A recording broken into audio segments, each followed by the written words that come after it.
Assalamualaikum warahmatullahi wabarakatuh. Hello everyone, we are from group 3 and now we will present about the syllabus.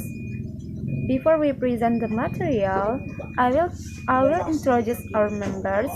I'm Alfianingsi as moderator and speaker 1, Monica Salbila Wayuni as speaker 2, Siti Rahma Angelina as speaker 3, Mutia Latifa as speaker 4, and Mutia Tiara as speaker 5. The first material or the first topic explained by me. The first topic is function of the syllabus.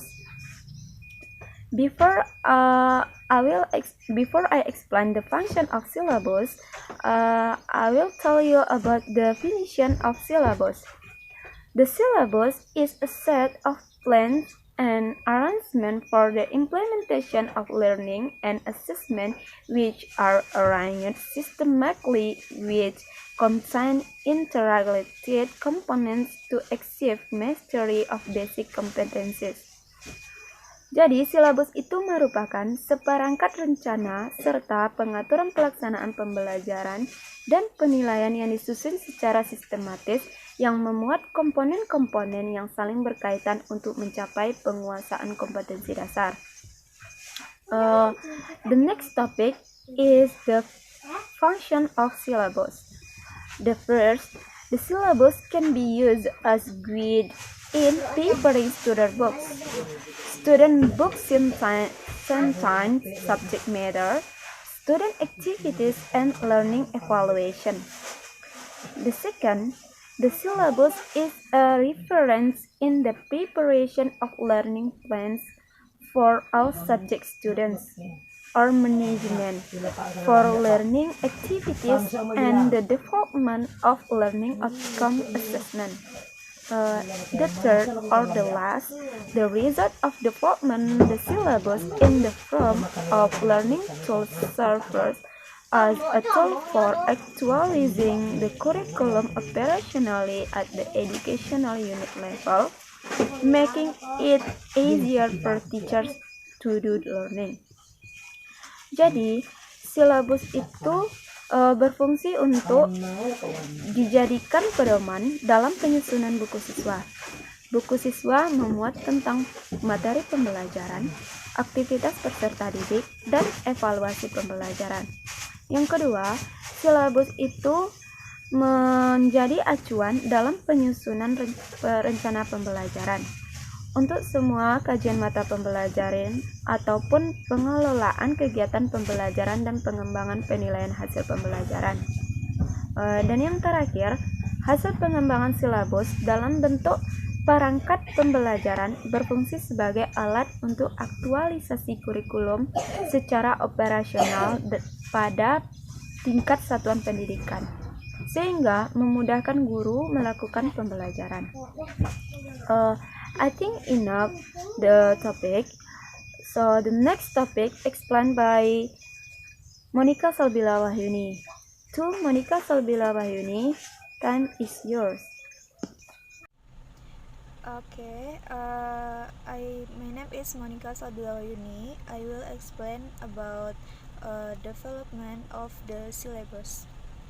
The development of the syllabus can be carried out by the teacher independently or in groups in one school or several schools. The subject teacher, the Liberation Group or MGMP, and the Education Office.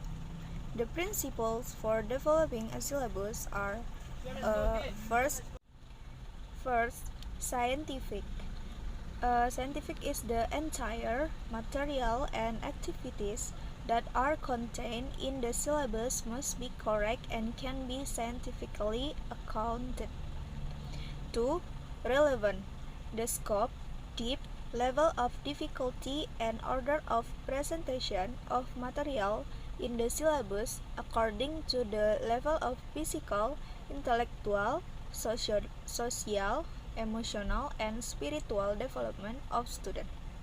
3. Systematic. The components of the syllabus are functionally interconnected in achieving competence consistent.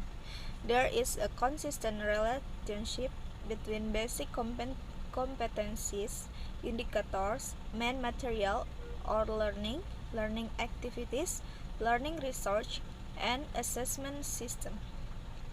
For adequate coverage indicators, main or learning materials, learning activities, learning research, system sufficient to support the achievement of basic competencies, actual and contextual coverage of indicators, main or learning materials, learning activities, learning research, and assessment system, taking into account the latest development in science, technology, and art in real life, and even that occur.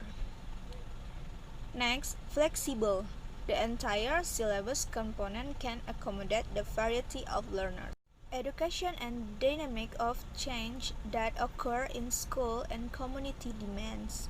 Meanwhile, the teaching materials are determined based on and are paying attention to the culture of each area.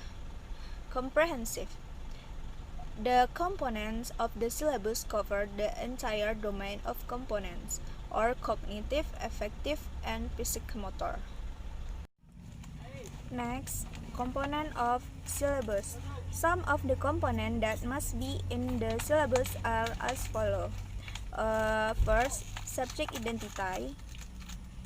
Second, school identity. Third, core competency. Fourth, basic competency. 5. Competency achievement indicators. 6. Subject matter. 7. Learning. 8. Assessment. 9. Allocation of time. And next, last, learning research. Syllabus designed for English language teaching. 1. Examine the competency inti and competency dasar. 2. Identify the subject matter of the lesson. Competency standard. Competency standard are the qualification of students' ability which describe the mastery of knowledge, attitude, and skill that are expected to be achieved in certain subject. Competency standard are taken from the content standard, competency standard, and basic competency subject. Before writing the competency standard, compilers first review the subject content standard by paying attention to the following sequence based on theoretical concept of scientific discipline and or SK and KD. Basic competence is a number of minimum abilities that student must have in the order masters certain subject SK. Basic competencies are selected from those listing of content standards. Before determining or selecting basic competencies, compilers first assess in competency standard and basic competency on subject with due regard. 2. Identify the subject matter of the lesson. In identifying of the subject matter or learning must be considered a relevance of the subject matter with SK and KD. 2. The level of physical, intellectual, emotional, social, and spiritual development of students. C. Benefit for students. D. Scientific structure. E. The depth and breadth of the material. V. Relevance to the needs of student and environmental demands, and time allocation. Assalamualaikum warahmatullahi wabarakatuh. So today I am Mutia Latifa. We'll talk about the point number 3 and 4 about designing a syllabus for teaching context in Indonesia. So the point number 3 and 4 will talk about the develop learning activities and formulating basic competency achievement indicators. So first we'll talk about the point number 3 is develop learning activities. So learning activities are designed to provide learning experiences that involve the mental and physical processes through the interactions between the teachers and students. So, kegiatan pembelajaran itu sebenarnya dirancang untuk memberikan pengalaman belajar yang melibatkan proses mental dan juga fisik melalui interaksi antara peserta didik dengan guru, lingkungan, dan sumber belajar dalam mencapai kompetensi dasar. Jadi ada beberapa hal yang perlu kita perhatikan dalam mengembangkan kegiatan belajar tersebut, yaitu adalah learning activities are structured to provide assistance to educators, especially teachers, in order to carry out the learning process professionally. Number 2 is learning activities contain a series of activities that must be carried out by students in sequence to achieve basic competency. Jadi yang nomor 2 itu kegiatan pelajaran memuat rangkaian kegiatan yang harus dilakukan oleh peserta didik secara berurutan untuk mencapai kompetensi dasar. Jadi dalam hal ini hal-hal yang harus kita lakukan itu udah ditentukan secara garis besarnya agar dapat mencapai kompetensi dasar yang telah ditentukan. Nomor 3 is determinations of the sequence of learning activities must be in accordance with the hierarchy of learning material concept. And number 4, the formulation of statement. A learning activities contains at least 2 characteristic elements that reflect the management of student learning experiences, namely student activities and material. So we move to the point number 4 is about formulating basic competency achievement indicators. So indicators are markers of the achievement of basic competencies characterized by measurable changes in behavior that includes attitudes, knowledge, and skill. Jadi indikator itu merupakan suatu penanda pencapaian kompetensi dasar yang ditandai oleh perubahan perilaku yang dapat diukur mencakup sikap, pengetahuan, dan juga keterampilan. Terus indikator itu bakal dikembangin sesuai dengan karakteristik para peserta didik. Jadi kita setelah melakukan pengamatan atau kita telah mengetahui apa itu student needs. Jadi dari student needs itu kita bakal menentukan indikator apa saja yang cocok untuk karakteristik para peserta didik. Selain itu, indikator ini digunakan sebagai dasar untuk menyusun alat penilaian. Oleh karena itu, kita memerlukan kriteria dalam merumuskan indikator. Kriteria yang kita perlukan antara lain is an accordance with the level of students' thinking development, sesuai dengan tingkat perkembangan berpikir siswa. Nomor 2, relating to the competency standard and basic competencies, berkaitan dengan standar kompetensi dan kompetensi dasar juga. Nomor 3, ada pay attention to the aspect of benefits in everyday life. Jadi memperhatikan aspek manfaat dari hal-hal yang telah kita lakukan ini dalam kehidupan sehari-hari. Nomor 4 is must be able to demonstrate the achievement of student learning outcomes as a whole. Harus dapat menunjukkan pencapaian hasil belajar siswa itu secara utuh, baik secara kognitif, afektif, or psikomotor. And next, pay attention to the relevant learning resources. Memperhatikan sumber belajar yang benar-benar relevan terhadap materi ajar. Lalu, can be measured, can be quantified, can be observed. Bisa diukur, bisa diobservasi, dan juga bisa dapat dikuantifikasikan.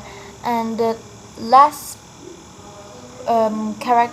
indicators yang kita perluin itu using operational verbs atau menggunakan kata kerja yang operational. So I think at the end of my explanations, I hope you understand. See you. I am Mutetira. I will continue the material, the 5 until 7 point. The first is determine the assessment. There are 2 points of determine the assessment. The first is assessment technique. Assessment of the achievement of basic competencies of student is carried out based on predetermined indicators. The things that need to be considered in the assessment are as follows. The first is rating directed to measure the achievement of competencies. Second, assessment using criteria reference, yaitu berdasarkan apa yang bisa dilakukan peserta didik setelah mengikuti proses pembelajaran dan bukan untuk menentukan posisi seseorang terhadap kelompoknya. Third, the plain system is system of continuous assessment. Berkelanjutan dalam arti semua indikator ditaji. Kemudian hasilnya dianalisis untuk menentukan kompetensi dasar apa yang telah dimiliki dan apa yang belum dimiliki oleh peserta didik, serta untuk mengetahui kesulitan siswa dalam mengetahui mata pelajarannya. The four is the result of the assessment were analyzed to determine follow-up atau tindak lanjut berupa perbaikan proses pembelajaran berikutnya, seperti program remedi bagi peserta didik yang pencapaian kompetensi di bawah kriteria ketuntasan dan program pengayaan bagi peserta didik yang telah memenuhi kriteria ketuntasan. 5. Sistem penilaian harus disesuaikan dengan pengalaman belajar yang ditempuh dalam proses pembelajaran. Misalnya, jika pembelajaran menggunakan pendekatan tugas observasi lapangan, maka evaluasi harus diberikan baik pada proses atau keterampilan proses. The example is wawancara teknik maupun produk atau hasil melakukan observasi lapangan yang berupa informasi yang dibutuhkan. The second point is instrument assessment. Instrument assessment choose harus sesuai dengan teknik penilaiannya. Oleh karena itu, bentuk instrumen yang dikembangkan dapat berupa biasanya di sekolah ada tes tulis, lisan, dan unjuk kerja, penugasan, observasi, wawancara, portofolio, dan penilaian diri sendiri yang biasanya dilakukan oleh siswa. The sixth point is determining time allocations. The time allocation stated in the syllabus is an estimate of the average time to master the basic competencies needed by various students. Maksudnya ialah kompetensi siswa didasarkan pada